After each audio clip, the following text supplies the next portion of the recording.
Donkey Kong Country began on the Super Nintendo Entertainment System in 1994, offering a fresh take on the barrel-throwing gorilla. This was followed by two sequels in 1995 and 1996, with the series going dormant for 14 years following. Developed by Retro Studios, Donkey Kong Country Returns marked the grand return of the beloved platformer. Codenamed F8 or Fate to commemorate the circumstances that led to the game being greenlit, Returns both respected the original trilogy while bringing a plethora of new ideas to the table.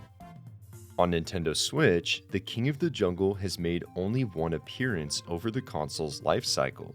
In 2018, we got an enhanced release of Donkey Kong Country Tropical Freeze that packed in Funky Kong as a new playable character.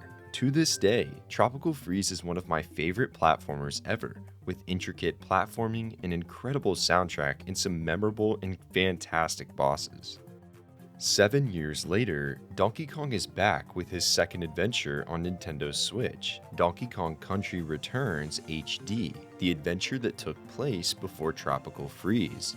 This marks the third version of Donkey Kong Country Returns available, with the original Wii release and a 3DS port previously released by Nintendo. If you've never played Donkey Kong Country Returns, this HD remaster is by far the definitive experience, as long as you're playing solo.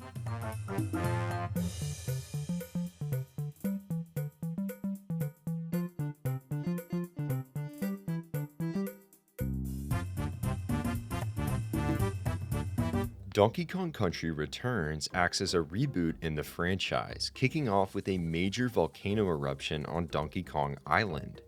This eruption brings the Tiki Tak tribe out into the wild, where they hypnotize all of the animals around the island, forcing them to steal and collect all of the bananas in sight. Despite the tribe's attempts to hypnotize Donkey Kong, they are unable to do so, making for a showdown between the Kongs and this mysterious Tiki Tak tribe. Right out of the gate, it's hard to ignore how creative this tribe is. Each member of this Tiki Mask group is based on a different instrument, which plays into the music heard in the boss fights and more. To reclaim Donkey Kong Island, and your bananas more importantly, you'll have to proceed through 8 different worlds. There's even a bonus world waiting once you clear all prior ones. 15 years later, Donkey Kong Country Returns HD still holds up with its incredible platforming, level design, and music. There are 80 different levels to discover and clear, each offering something new and fresh to experience. You'll be able to collect a number of puzzle pieces and Kong letters across every level, contributing to bonuses and unlocking secret levels in each world. One of my favorite unlockables has to do with puzzle pieces, which can be used to unlock art in a gallery from the development team. There are even special rewards awaiting if you gather everything, including a bonus world and mirror mode, which reverses the levels and limits your health. These collectibles do wonders for replayability overall. I tried my best each time I booted up a level to earn every collectible I could, but sometimes I missed one or two. This gave me a free opportunity to dive in and try out the level again, often looking for new ways to complete it and find every collectible available. While most platformers in the genre will add a new mechanic here or there, each world in Donkey Kong Country Returns HD presents a challenge. I never once came across a level that felt similar to another. Each and every time there was something fresh to discover. Even today, this is something many modern platformers struggle with, and it's hard to beat the level variety found within Donkey Kong Country Returns. Each level feels well thought out and huge in size, something that is extremely impressive, especially considering this is a game from 2010. It's been so many years since I last played Returns, and I was really surprised by just how difficult some of these levels can be at times. Donkey Kong Country as a whole can be brutal as a series depending on the level, and Returns is no exception. However, while this might be frustrating for some, that's what makes it so enjoyable for me.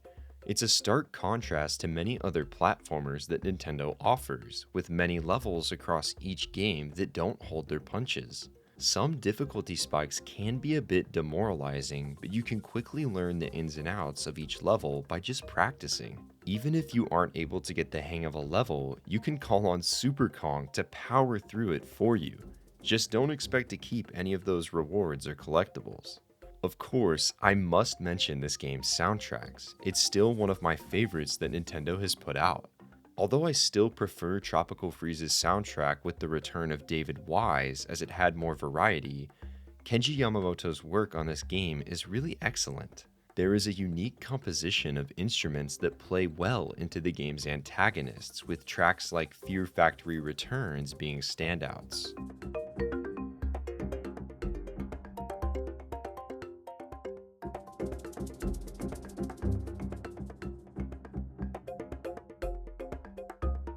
It's essential to be clear about the content of Donkey Kong Country Returns HD. As this is a remaster, there will be many who played the game on previous platforms looking for new content. The new graphics look solid overall, bringing Returns up to speed at 1080p.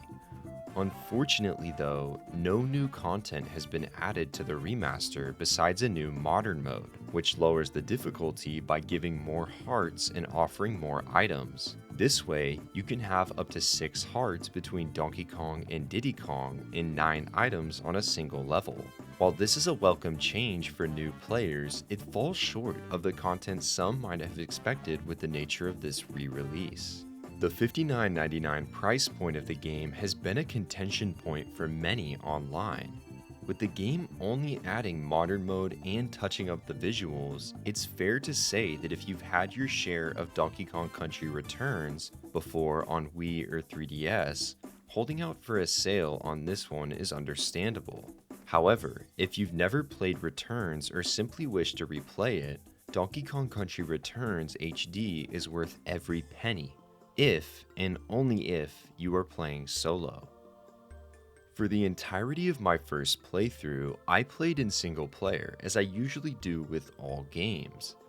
However, as this is a review, I tested the co-op mode on various levels with a friend after clearing the game.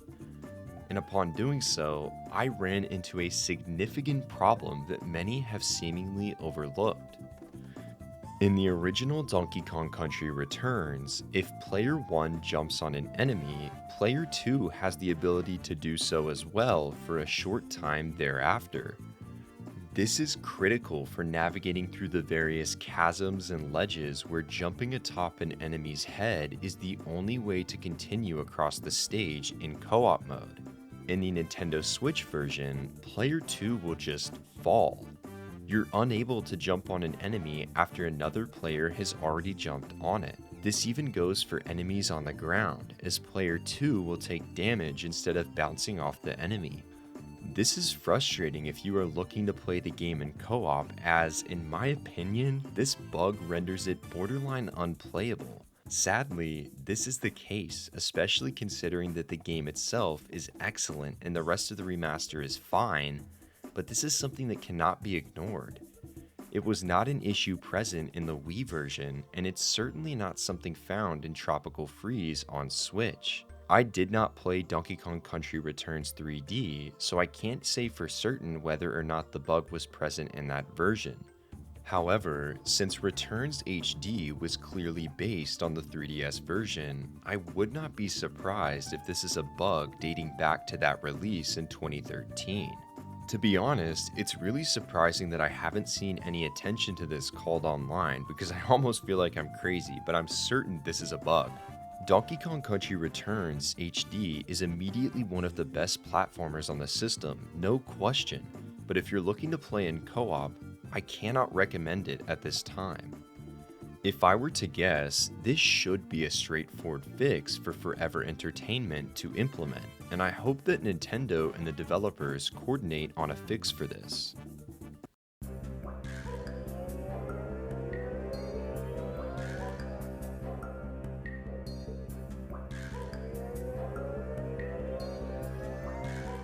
Donkey Kong Country Returns HD is far and away the best way to play this lovable 2D platformer if you're playing solo. While there are certainly some difficulty spikes here and there that could be frustrating to some, this is overall a fantastic experience for new and returning fans alike.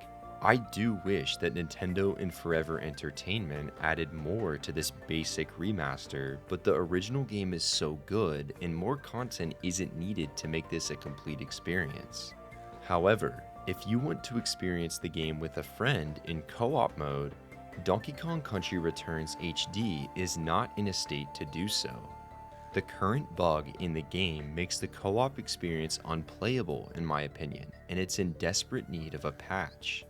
That makes Donkey Kong Country Returns HD an interesting recommendation.